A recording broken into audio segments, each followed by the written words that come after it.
जय माता दी। आप सभी का अमृत अंश में स्वागत है। आज मैं आपको माँ दुर्गा के दूसरे स्वरूप ब्रह्मचारिणी रूप का कथा सुनाऊंगी। कृपया जो चैनल पर नए हैं सब्सक्राइब जरूर कर लें।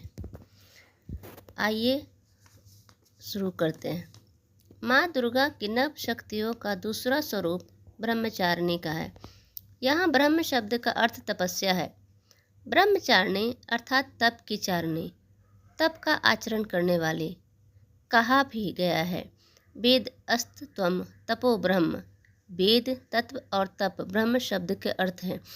ब्रह्मचारिणी देवी का स्वरूप पूर्ण ज्योतिर्मय एवं अत्यंत भव्य है। इनके दाहिने हाथ में जप की माला एवं बाएं हाथ में कमंडल रहता है।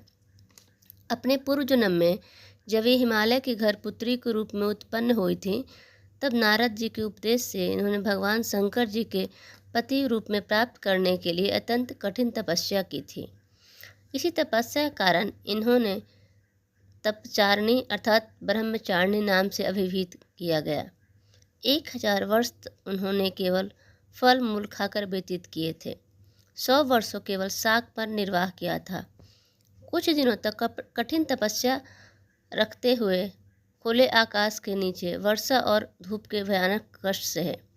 इस कठिन तपस्या के कारण 3000 वर्षों तक केवल जमीन पर टूटकर गिरे हुए बेल पत्तों को खाकर भगवान शंकर की आराधना करती रहीं।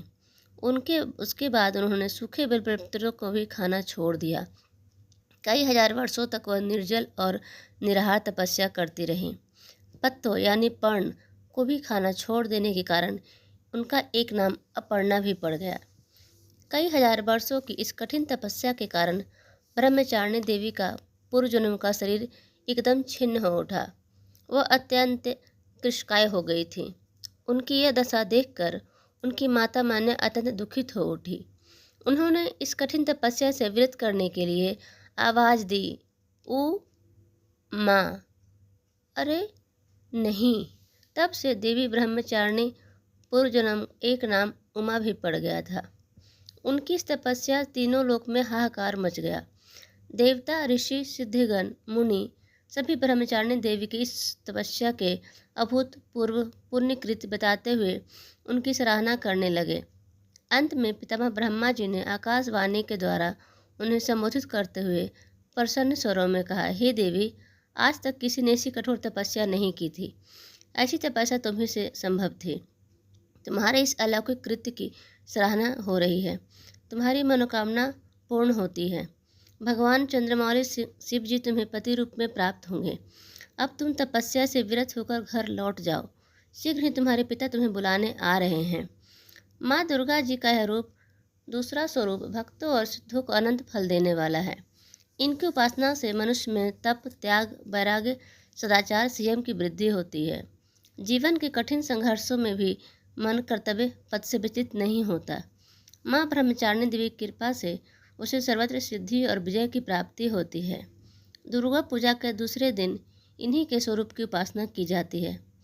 इस दिन साधक का मन स्वाधिष्ठान चक्र में स्थित होता है। इस चक्र में अवस्थित मन वाला योगी उनकी कृपा और भक्ति प्राप्त करता है।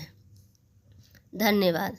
अगर आपको मेरी कहानी अच्छी लगे तो कृपया ज़रूर शेयर करें, सब्सक्राइब करें, कमेंट करें, ताकि मैं आपके लिए ऐसी ही नई नई कहानियाँ लाती रहूं और आपका मनोरंजन करती रहूं।